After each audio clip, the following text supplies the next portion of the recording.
ce type de compétition, c'est pas comme les France, il n'y a pas la pression, il y a un peu moins de pression par rapport aux catégories de poids. En fait, on est là pour initier les jeunes à la compétition. On n'est pas là pour faire des résultats, faire des titres, des performances. C'est vraiment les permettre de faire un premier combat, de les aider à appréhender le ring, voir si ça leur va ou pas, ou s'ils veulent arrêter, continuer plus loin, ou par exemple, il y en a certains, peut-être que l'arbitrage, ça leur plairait plus, peut-être que le coaching, ça leur plairait plus. Donc ça permet de voir tous les différents aspects d'une compétition dans un interclub. Super.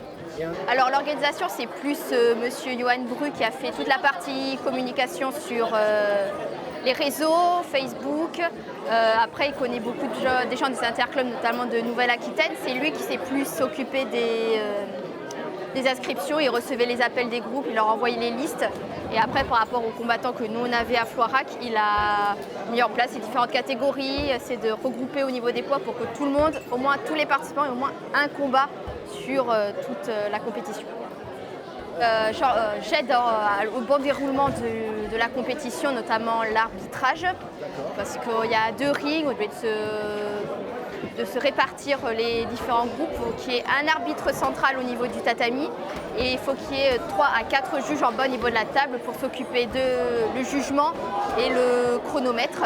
Et ensuite, il y a la partie buvette où il y a les bénévoles qui viennent nous aider à faire en sorte que tout se passe bien pour tout le monde. Et alors, c'est difficile d'arbitrer?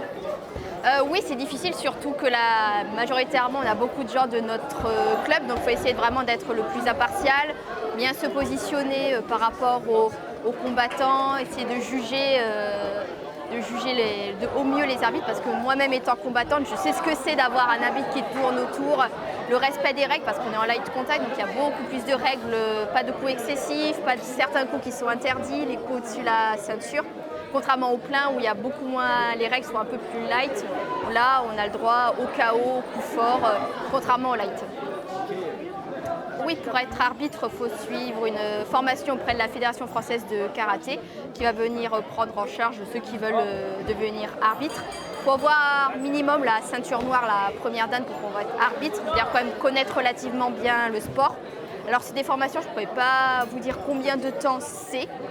Mais du coup, ils prennent en charge toutes les règles d'arbitrage, les subtilités, se positionner par rapport aux combattants, le nombre de points, 1, 2, 3, les coups interdits, les coups pas interdits. Et savoir juger quand il faut arrêter un combat ou quand il faut le laisser continuer. Et moi, quand j'ai commencé, j'étais pas souple, j'avais pas trop de confiance en moi. J'ai commencé, j'avais 14-15 ans, donc pour tous les ados, c'est vrai que ça permet de gagner en confiance. Ça permet aussi de rassurer, parce qu'on apprend quand même des bases un peu de self-défense. Donc on va avoir ce petit côté, on fait un sport de combat, ça permet d'avoir de la confiance en soi. Ça permet de se dépenser, parce que quand on vient ici, on va pas revenir, on va pas dire « Oh, c'est cool la petite séance, on se suit, non, on rentre, on est crevé. » C'est vraiment... on permet de faire plein d'amis. Moi, j'ai rencontré plein de personnes. C'est vraiment devenu une famille depuis plus de 9 ans que je suis au club. Donc vraiment, ça permet de se dépenser, d'avoir plus confiance en soi, pour d'aider